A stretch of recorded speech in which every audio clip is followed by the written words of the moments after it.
me describe something you have probably felt but never questioned.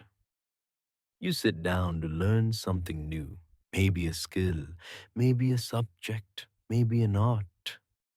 And strangely, some parts feel effortless, almost familiar, while other parts, equally new, feel like pushing against a wall. And the discomfort is not just confusion, it is deeper. Because the question quietly forms in your mind: if I have never done this before, why does this feel like I already have? And no modern explanation really satisfies this feeling. Talent feels too shallow, practice feels incomplete, chance feels like an excuse. So today we go one level deeper.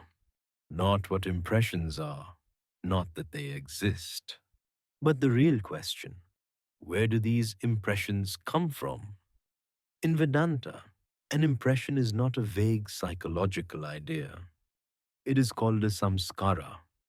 A samskara is a subtle imprint left on the mind after experience plus response. Not just experience, but how you reacted to that experience. Every time you act, you desire, you fear, you resist, you repeat, something is etched into the mind.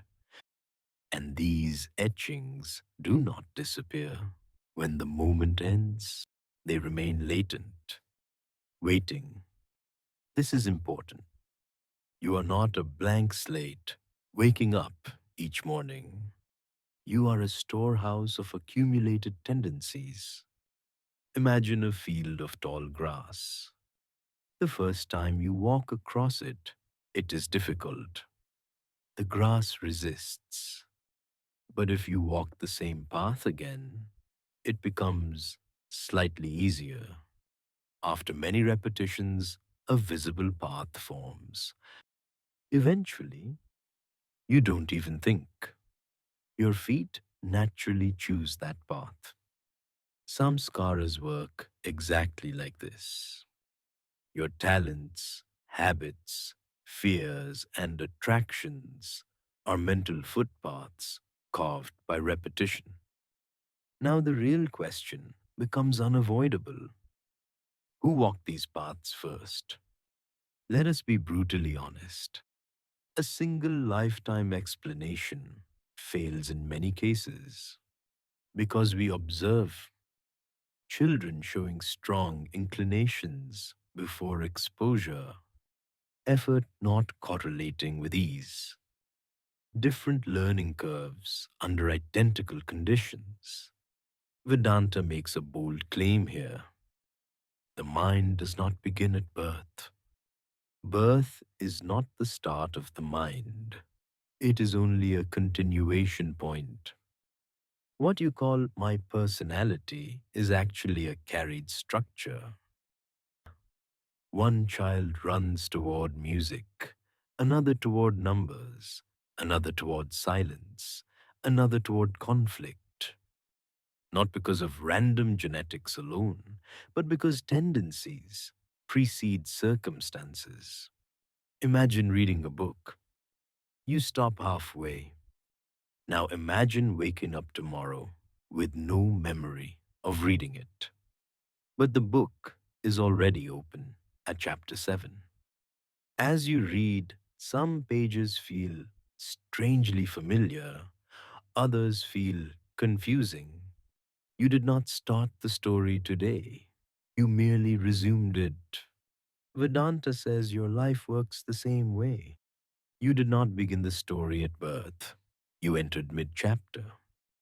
Here, we must correct a massive misunderstanding. Karma is not reward, punishment, cosmic judgment. Karma is causality stored in the mind.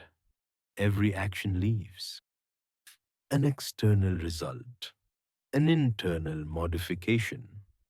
That internal modification is the samskara. And these samskaras shape perception, influence choices, attract experiences.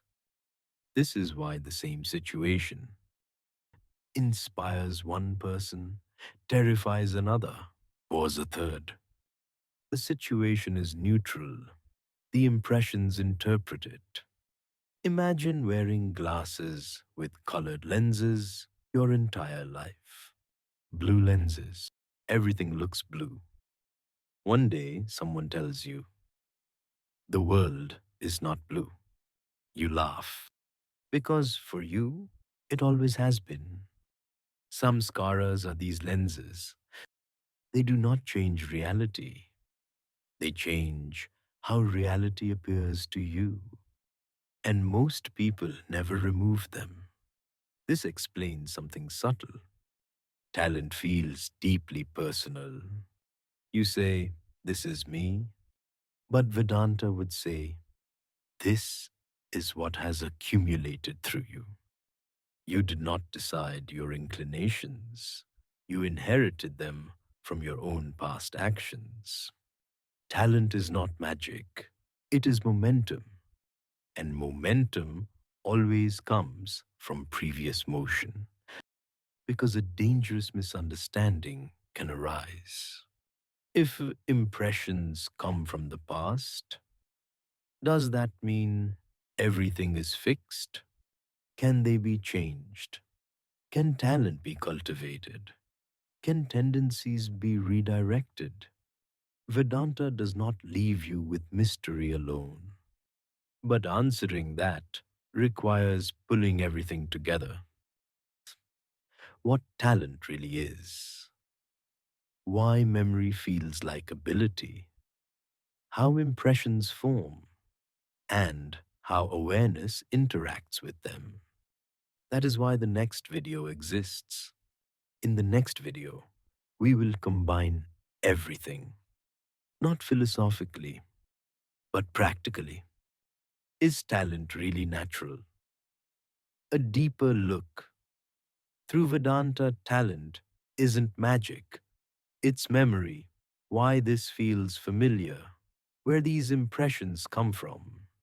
All of it will converge into one clear framework. So if this video made something click inside you, do not stop here, because understanding impressions is step one. Transcending them is step two.